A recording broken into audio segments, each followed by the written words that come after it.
Selamat malam Bapak Ibu Saudara sekalian, kita kembali dalam renungan ibadah Pelkat Terpadu pada hari ini. Ya, Ibu Bapak Saudara sekalian, tema dari Sabda Bina Umat adalah rawat dan jagalah dengan setia. Membaca tema ini, saya teringat pada kasus-kasus yang terjadi mungkin beberapa tahun belakangan ini. Mari kita saksikan kasus ini.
Ya, Ibu Bapak Saudara sekalian, dari kasus kerusakan lingkungan yang terjadi dalam video yang kita saksikan barusan, kita mau melihat bahwa sebagai manusia seringkali dan dapat dikatakan kita telah lalai melakukan tugas tanggung jawab kita untuk menjaga bumi yang adalah ciptaan Tuhan.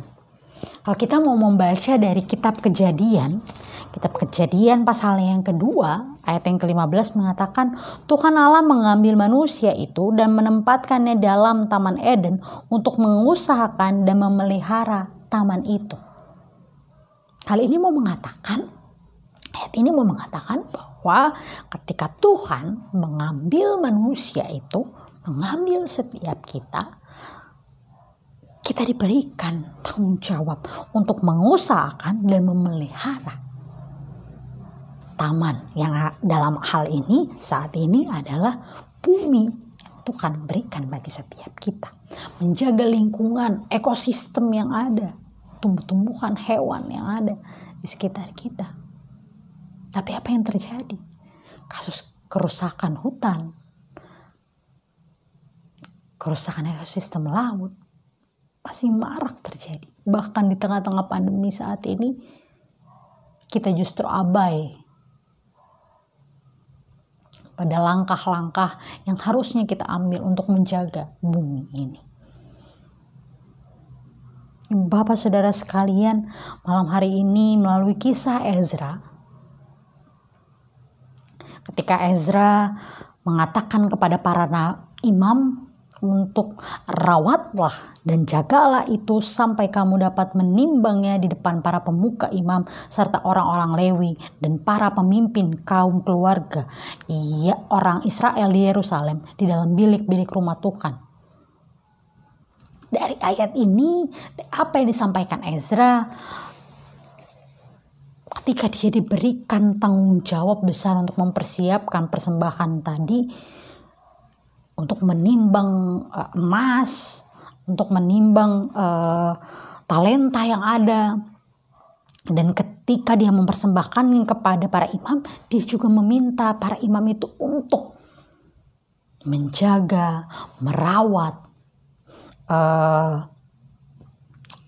hal yang sudah dia persiapkan dengan baik tersebut. Dan hari ini kita juga belajar tentang bagaimana bahwa ketika kita diminta merawat, ketika kita diminta menjaga, maka lakukanlah yang terbaik. Lakukanlah yang bisa kita lakukan, lakukanlah itu dengan setia, seperti dalam tema kita bahwa rawat dan jagalah dengan setia. Hal ini saat ini mari kita merawat dan menjaga bumi yang adalah ciptaan Tuhan. Mari kita merawat bumi yang sudah Tuhan percayakan bagi setiap kita. Tentu saja ini bukan hal yang mudah untuk kita lakukan. Tentu saja ini tidak hanya bergantung pada diri saya sendiri.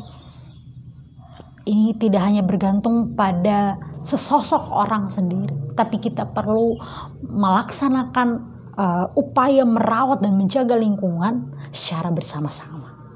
Tapi hal yang terpenting adalah ketika kita mau merawat ini bersama-sama, maka mulai dari diri kita sendiri. Mulai dari aksi-aksi kecil yang bisa kita lakukan. Membawa kantong belanja sendiri ketika kita belanja, tidak memakai benda-benda atau barang-barang sekali pakai seperti plastik, kertas yang sekali pakai atau apapun yang dapat merusak lingkungan ini karena kebiasaan kita yang sekali pakai lalu kita buang, dan kita tidak tahu kemana buangan itu akhirnya bermuara dan akhirnya merusak seluruh ekosistem yang ada, merusak hutan, lautan, dan kita tidak sadar. Dan kita tidak kemudian ketika kita sadar, kita kemudian tidak merubah apapun karena merasa itu bukan tanggung jawab saya, itu bukan tugas saya untuk menjaga lingkungan ini. Bapak Ibu Saudara sekalian, kembali lagi saya tegaskan, Kejadian 2 ayat 15 mengatakan Tuhan Allah mengambil manusia itu dan menempatkannya di dalam Taman Eden untuk mengusahakan dan memelihara taman itu. Mari usahakan dan pelihara bumi ciptaan Tuhan. Jika hari ini kita mau memulainya, maka kiranya ada begitu banyak orang juga yang kemudian akan memulainya di luar sana. Percayalah bahwa kita tidak sendiri merawat bumi ciptaan Tuhan ini. Dan ketika kita mau memulai, itu berarti ada 1, 2, 3 orang yang kemudian mau memulai menjaga, memelihara, dan mengusahakan yang terbaik bagi lingkungan kita. Teruslah rawat, jagalah bumi ciptaan Tuhan. Karena itu adalah tugas tanggung jawab yang begitu luar biasa Tuhan percayakan bagi setiap kita. Tuhan memberkati setiap kita untuk menjaga dan merawat bumi ciptaannya. Amin.